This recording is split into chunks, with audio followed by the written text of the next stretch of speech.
Okay, let's talk about a word you've heard a million times, especially if you watch any legal dramas: hearsay. It's one of the most basic rules of evidence, but it's also one of the most misunderstood. And trust me, it's way more interesting than just a rule against courtroom gossip.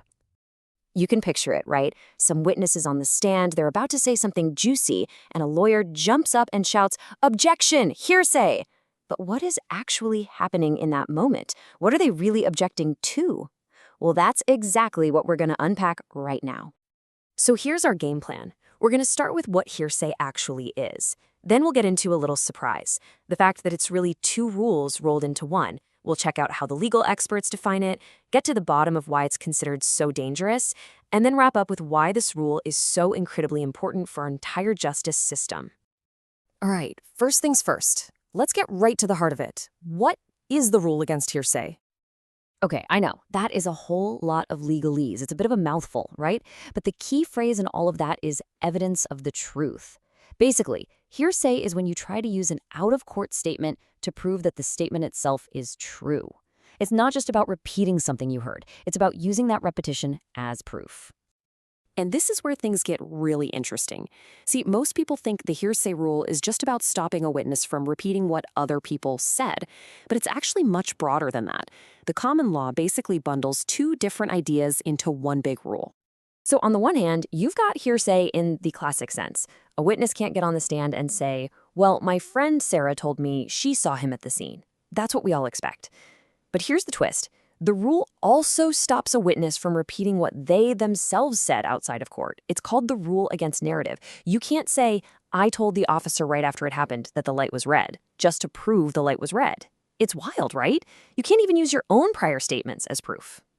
Now, this idea is so complex that even the top legal minds have framed it in slightly different ways over the years, and looking at a few of their definitions actually helps us get a much better grip on the whole concept. So take this classic definition from the jurist Stephen. The key here is just how broad it is.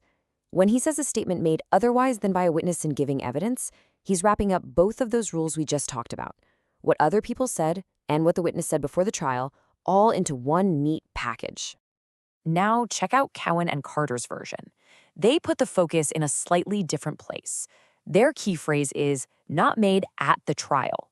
This really zooms in on the idea that the courtroom itself, that specific setting, is the only place where this kind of evidence is considered valid.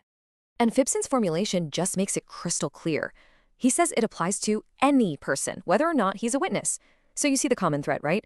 It doesn't matter who said it or when they said it. If it wasn't said right here, in this courtroom, under oath, you can't use it to prove a fact. Simple as that.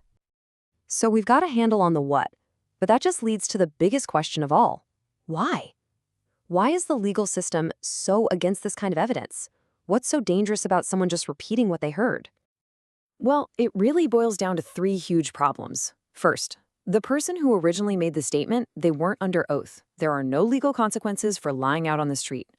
Second, the jury can't see their demeanor, Were they confident? Were they nervous? Were their eyes darting around? You lose all of that vital information. But the biggest one, the most important one, is there's no cross-examination. The other side's lawyer can't challenge the original speaker. They can't poke holes in their story.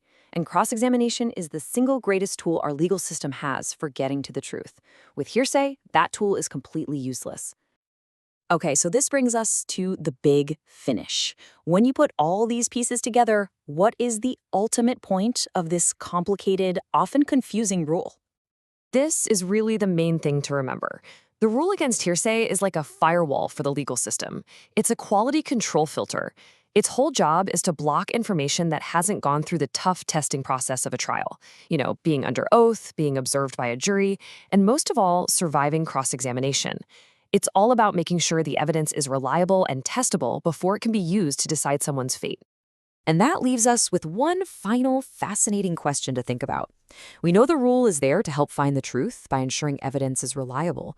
But what if a statement is technically hearsay, but it's also true? Does a strict rule that filters out potentially crucial information always help the search for truth? Or can it sometimes get in the way? That is the fundamental tension at the heart of the rule against hearsay, and it's a debate that lawyers and judges are still having every single day.